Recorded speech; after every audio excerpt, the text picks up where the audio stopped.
Deep schizophrenic? Because after rewatching how the Deep dies in the final episode of The Boys, something really doesn't add up.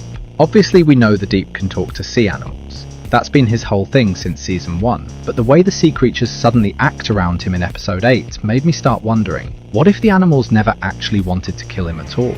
Because the more I think about it, the more it feels like the fish talking to him was only ever happening inside his own head. For example, all the sea life suddenly turning against him makes very little sense, when only a few episodes earlier, an eel was literally willing to sacrifice itself for him. And if the sea creatures truly had their own free will, like the show suggests, that sudden switch in behaviour feels really strange. What's also interesting is that we only ever see the Deep talking to animals from his perspective, which is very similar to Black Noir and the cartoon characters he hallucinated. And those cartoon animals weren't real, they were manifestations of Noir's guilt. So what if the Deep works the same way? The fish are real, but the conversations aren't. It wouldn't actually be the animals speaking to him, it would be the Deep projecting his own emotions onto them.